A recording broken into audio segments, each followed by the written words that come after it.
duel they would pick it. It would be for overwhelming odds and for the dispel against these stuns that Virtus Pro have. Maybe you can get an escape out of it. You have at least some sort of heal. I feel like that's still not going to cut it. Like, they need someone who actually contributes to dealing damage to the towers. There we go, Warlock. Okay. A very nice choice. Teamfight potential. Has a different heal. Obviously, I'm looking for Jonas in this game to go for a Fatal Bonds build rather than Upheaval. I think they need the damage output from it. And then, even though Upheaval could also kind of be nice, it's super hard countered by Stampede. So I think Fatal Bonds is probably the better choice. And use the Chaotic Offering, of course, to great teamfight effect. This is a very nice idea from NiP. Could work very well, could fall off entirely. Similar to the Phoenix last game, where to get a good landing stage, let's see if they can do it. Indeed, as we get ourselves into this game, game 2 between Virtus Pro and Ninjas in Pyjamas. And let's get ourselves acquainted with the sides. On the side of NiP, it's going to be Hansken on his Undying Seal Kid. Of course, on the Disruptor, Jonas Fan will be playing on that core Warlock. You're going to have Limp on his Shadow Fiend once again. And last, but of course, certainly not least, will be Era there on the Pugner. And Almighty picks up. I'm joined by Sidran again for this one. And Sidran, what are we seeing from VP this lineup? We're looking at a G solo mid laner. Should be very exciting to watch. We've got Lil on Tusk. Had a great Rubik game last time around. Looking for some more high-skilled plays out of him. Of course, Tusk, very nice support to shine on for him. Illidan will be taking the Gyro after a strong Weaver performance. FNG this time around onto the Rubik. And finally, DK Phobos will be playing Centaur, which I think these are the kind of offlaners that DK Phobos likes to play the most. He likes playing the strength offlaners. We've seen him on Centaur, we've seen him on Shaker in the last game. He also plays, I believe, Tidehunter from time to time for Virtus, so should be a good hero-player combination all around. Begins. Great support for FNG as well, for that matter. The Rubik, good roaming playmaking support for him. G will be able to secure himself that top room. NiP simply just head down to the bottom. And in terms of positioning of the lanes, it looks like NiP, they're going to run it aggressive, and which is going to mean they're not going to go head-to-head with the lane of VP, because they're going to have Gyro and Rubik on the off lane, and that is going to leave the center down on the solo lane. So, I mean, lane-wise, who's getting what they wanted here? I think VP. It will be shutting down this Warlock very hard. It's actually a ridiculously difficult lane for Jonas. He can just get lifted into Rocket Barrage and die from almost full health, so he has to respect them very much. It's the same story for VP in the bottom lane with the Centaur, but I think there's less... They require less out of the Centaur than NiP do out of the Warlock for their game plan. And you see immediately NiP decide to rotate their Undying top to try to play 2-1-2, which I agree with. I think it's the right call. Now, what they need to be careful with is obviously their mid lane, where Limp is super scared right now. It's got 3 CS so far. Only one of them claimed with Necromaster. Actually, 0. All 3 of them were with raises, so no base damage just yet. Could just get snowballed on at any point in time, and he'll just get destroyed. Top lane, we're going to see Tusk positioning himself here with the rest of the lane of VP. And as you said, both Jonas Fan and Hansken's going to have to be careful. And yeah, mid lane Shadow Fiend getting low, backing up, healing himself up to health. But at the moment, as you said, VP maybe getting the upper hand in terms of the lane positions. But let's see what NiP can do with this one, of course. This is a big game for them.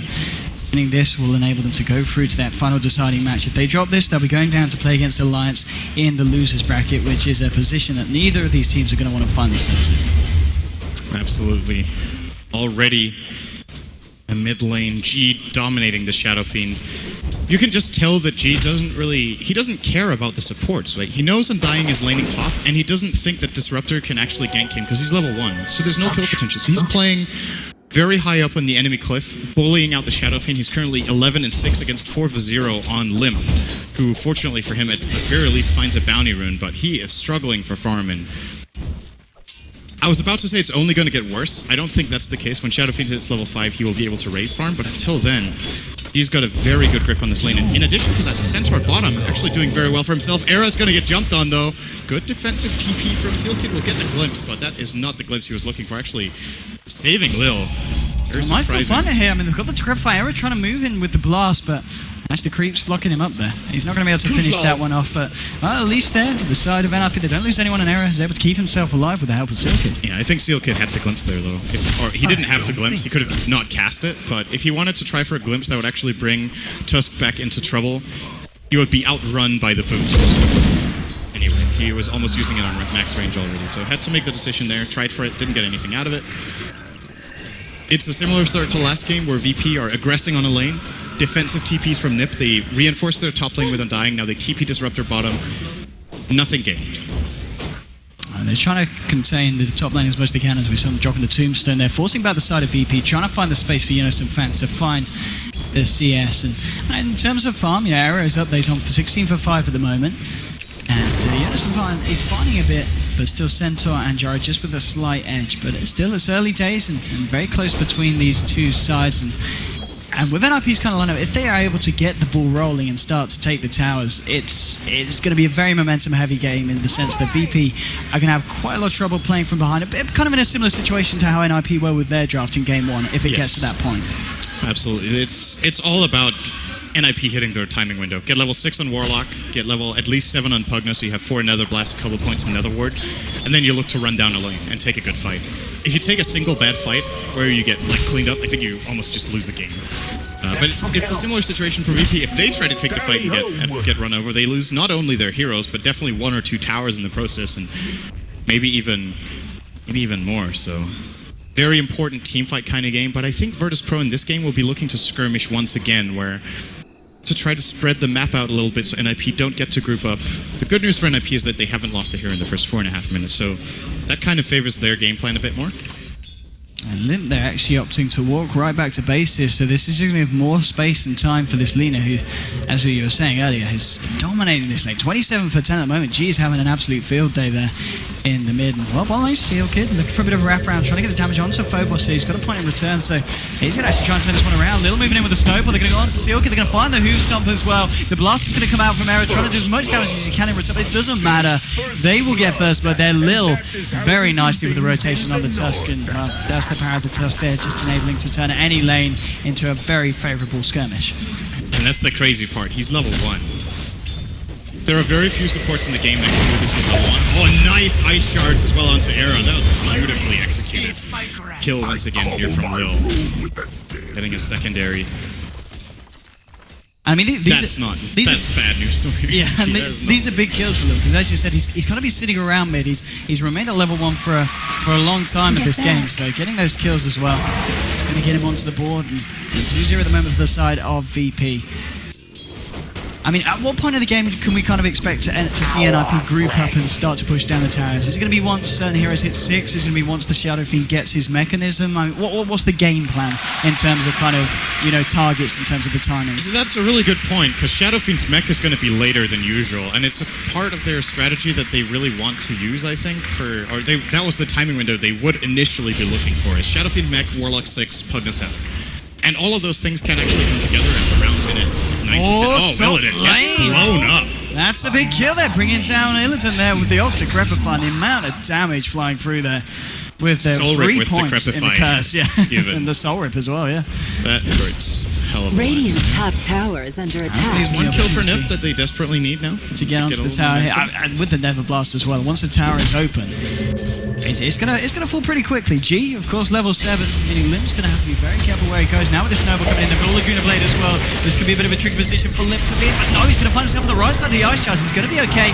G, they've got the Stampede here to get themselves back out, and here we're talking about the strength of the Centaur, just allowing any kind of bad engagement to be rectified in the sense that you say, okay, let's back up and wait until we try for that again. Denied. It's good for NiP. They don't lose a single hero there and force out a Stampede. That's something at the very least. So, where were we? You were talking about NiP's timing. I think they have to concede the mech for the push. I think if they wait for the mech, they're waiting too long. Either they get it, unless they get it maybe on Pugna, and he gets it a little bit earlier. Shadow Fiend is finding a bit of comeback farm, but Limp is very far behind the Lina right now, so they might have to just go for it without mech, where Pugna hits level 7 and Warlock 6, and they go with that, hope for a good fight, get a good Tombstone, and try to snowball a little bit off that, but it's going to be very, very difficult. But again, the Ice Shards just falling short, pushing. That looked really weird, actually, that he didn't get caught in those. Maybe they're the new power cogs 2.0 with just roll the dice for whether heroes get into them or not. Seems a little strange at times, the interaction with that when heroes are moving. You cast power cogs and Ice Shards, whether they get in or not. Yeah, now it seems to move Jonas and Fan down to the bottom lane, so they feel that this is the safer place for him to be. They now have the Tricor here at the top. Error being backed up by both Hansken and Sealkid. So they're ready if anyone from VP decides to come out for a fight. But VP themselves just kind of focusing towards the mid lane, and they really want to try and find some action here. And ideally onto a hero and players such as Limp if he comes down into the mid lane. And he's not going to be doing that anytime soon, as G here with the double damage and the Laguna Blade ready and waiting. They're going to need more than just a +1 if they want to do something to jump onto VP here. And they're closing in on 6 on Jonas and Fan. So when he's got the golems, maybe that's going to be the potential go time for NiP, and they can look to try and take a fight against VP. Dyer's bottom tower is under attack. Dyer's structures are fortified. Did not see this coming. If it did, that's really unfortunate for NiP if their smoke gank fails because of it. Maybe it actually did. Sealkid canceling a TP still does not have boots at minute 9, I suppose. NiP really feels so starved with not much accomplished just yet. Oh. We're starting to hit that sweet spot now for NiP when stuff needs to happen. Era's got level 7, got level 6 on the Warlock. What are they going to do? It looks like Warlock is getting a Midas, by the way. I really don't agree with that in this case. It's a great item on Warlock in a lot of cases. You want to get up to level 11 and 16 as fast as possible. You want to get the Aghanim Scepter farm with it so you can get into double golems. But I think buying Midas and going for, you know, stalling out the game a little bit and playing more of a farm-oriented timing is going to... It's not going to help. It is, of course, great should they win a fight, that then he's going to be further ahead than he would be else, but I think a core item on Warlock could actually be very needed for them to win the fight in the first place. You know, he could have also been a mech carrier. And at the moment, they have none. They don't have a single hero who's aiming to build a mech as it looks. I don't know about this Midas build-up. It's treated to me. It's kind of like they want to fight as well. I mean, all 5 heroes to the side of NiP towards the top. VP, they've got all 4. They're leaving the mid lane here for G, as G's just going to continue to take the farm very happily. And they've got the Stampede already here, VP. Do they want to try and jump into this? Telekinesis on Terra. Looks like they might want to go. The Golem is going to get dropped onto Phobos. Can NiP turn this one? Era's getting loose to be able to keep himself alive here with the Soul Rip coming in from Hansken. But now Laguna Blade onto Limp. That's going to be the first death. The cooldown finishing off Hansken. 2 for nothing. 2 for 1. Let's make that as NiP are able to find Phobos off the back of that fight, but still losing Limp and Hansken as well in the trade. Yeah, that's not enough for NiP unless they get this tower. They use Chaotic Offering for it. Era has half mana, so he can use like 3 or 4 Nether Blasts. Maybe they get this tower right now. That would definitely be a start. Well-timed Radiant structures are fortified. Dragon Slave should probably stop this together with the Flat Cannon. And this is I mean, it's one thing you lose a fight 2 for 1, right? In most games, you're like, okay, it's a lost fight, not the biggest of deals. Every single fight for NiP with this draft is incredibly important, and this is not enough for them. VP are going to be very happy with that exchange. They buy themselves 2 to 3 minutes more farm. Possibly DK Phobos will have a blink next fight then, and then they can use Snowball differently. You just see NiP, they're not getting in. G even picking up an 11-minute Yules. And he's very good. So 4 for 2 at the moment. Net worth at the moment favouring the side of VP. They've got the 2 top at the moment. And is NiP just falling behind slightly in terms of the support's value. But I mean, they are able to get the push on, take a couple of towers. There's going to be a lot of gold at this point into their bank. But I mean, game plan, as you said, NiP, they continue to need to look for the tower. I mean, do they have any kind of window in which they can hang back, or are they just really going to step up the pressure? They got to step up the pressure. I don't think their draft is really one-dimensional. It's what it was built to do exactly this. They haven't executed it well enough and got pressured too much in the lane, so you have no plan, really. Oh, Lena's going to find Limp here in the jungle, and she's just going to go straight in Laguna Blade as well, bringing Limp low. He's going to just keep himself alive here, but Stampy's going to be popped. Lil's going to make himself known as he goes in with the final punch. And at the same time, Illidan's just cleaning up in the mid lane, found himself a double kill. Jonas and Fam might be able to find the return kill here, and he will do indeed. But again, it's another trade that, if they get this as well, it's really, really not going to be favouring NiP. Make that a 4 for 1 as Lil comes in to secure the double kill. And again, VP just outplaying NiP. Illidan even, I believe, got the mid tower, or at least it fell. So that's a 4 for 1 with a tower claim for VP. They might find more, and they will. Oh my. That's the entire lineup of NiP going down within a minute. They're just styling over NiP in this game. This is not even close. You know, it's very early into the game. It's 13 minutes in. But if this kind of lineup that NiP is running is 7k gold behind at this point, their chance of coming back is so extremely small, especially when they don't have any teamfight items yet. They don't have the mech, they don't have an Axe on Warlock or anything like that. They don't even have level 6 Disruptor yet, which is a key teamfight ability for them. Look how active G is. As soon as the Laguna plays, it literally has just come off cooldown, and he's going to use, he doesn't even need to use it here with Phobos sitting over the Stomp. They'll find Limp again. G, he hasn't got the mana here for the Laguna play. Now he's going to get caught out by the Eclipse. The question is, can they bring him down? They're going to drop the column for this one. They really want to find G, but now Illidan turning up with the cooldown and the flat cannon, bringing everyone on NRP low. 3 down. It looks like it might be 4 as well, as Jonas and Fan will fall. Double kill for Phobos, double kill for Illidan. 13-3. Again, this is not great for NiP. VP are just, they're destroying them. You know, you don't want to say it, but this game is like almost mega over. Minute 14. The only, like, okay, so the only thing NiP can really do right now is, you know, it's not what they wanted to do, and I said they absolutely have to keep the pressure up, but I think at this point they have no choice. They have to farm the mech. Yes. They need to wait for it. They need the heal. So the fact that this mech from Limp is so delayed, he's currently 0-3-0 with fairly low farm for Shadowfiend, minute 14, sitting on 65. Oh, if they can get Illidan there, that's something. Well, they're going to catch out the crap. They're going to start stuff, but DK Phobos gets the Who-Stomp onto 2 now. Eric's going to get brought down by the double edge, and he's got a full cooldown onto the remainder of NiP. Snowballs straight through. 3 down. Hansken and Jonas and Fans, the only ones to survive.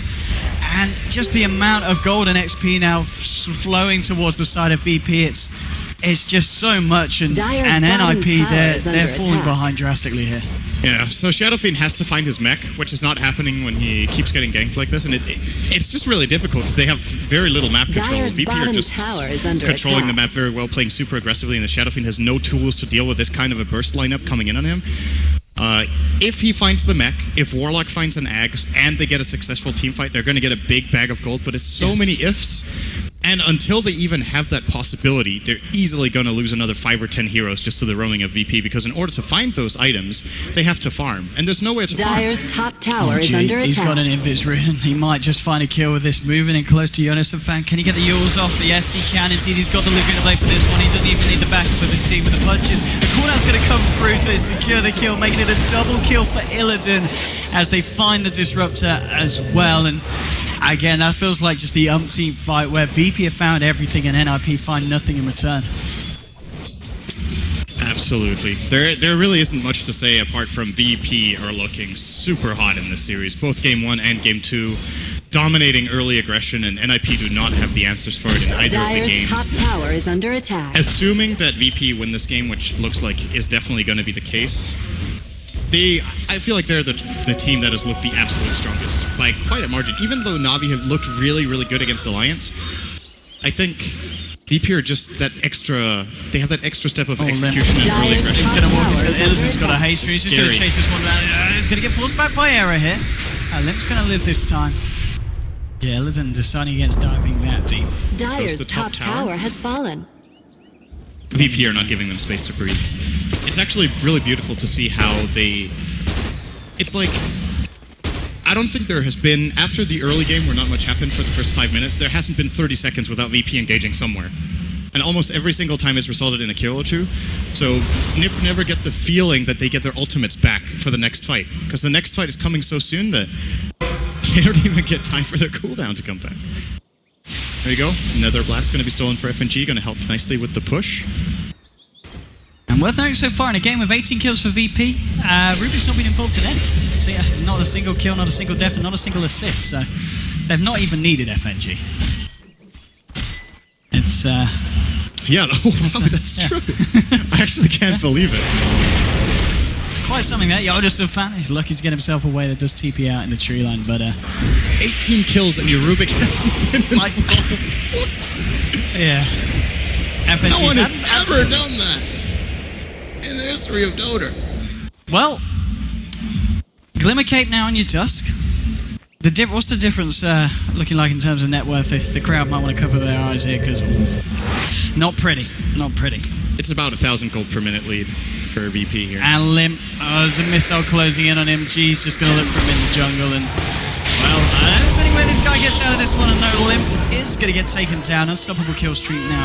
Illidan, and just the individual hero's value as well. This this is really quite something from VP. I mean, as you said, they're proving that they are definitely ones to watch going into this tournament and as it's going to proceed. But this, of course, you know, it's not over yet. Maybe NiP can find the big turnaround. Warlock, how's he doing towards his academics? He's working towards it, of course, with that Midas. He's getting closer and closer, but error. Just getting caught out in the mid lane. Phobos with that one. And not talking about the Warlock himself. FNG and Lilith found it. Slowing him down with the Warwick punch. They're going to lift him up. He's going to get a chance to throw another golem. Yes, he is. Maybe they can try and touch one around, but Lily's got a Glimmer Cake. They don't have detection. Lil's going to be able to keep himself alive. And now with the Snowball picking up FNG. Wow, he doesn't want this Rubik to die. FNG might still fall, though. He's been trapped at the tree line here. They will bring down the Rubik. But they've already lost two, and Illidan just on the backlines cleaning up. Phobos getting the Hoost up on the double edge onto Limb, controlling the Shadow Fiend. He'll go down as well as Jonathan Fan. Triple kill for Illidan, killing spree for G. They are literally all dead. GG is called 19 minutes into the game. 24 for 4. VP are looking ridiculously good. Synderen able to stop NiP. And I mean, NiP, they're having quite a run this tournament. They were looking really strong against the teams we've seen so far, but VP just turn up to the party and they say, guys, we're on another level. The VP versus Navi game, the winner bracket final, is going to be super explosive. These teams are going to be fighting constantly and just looking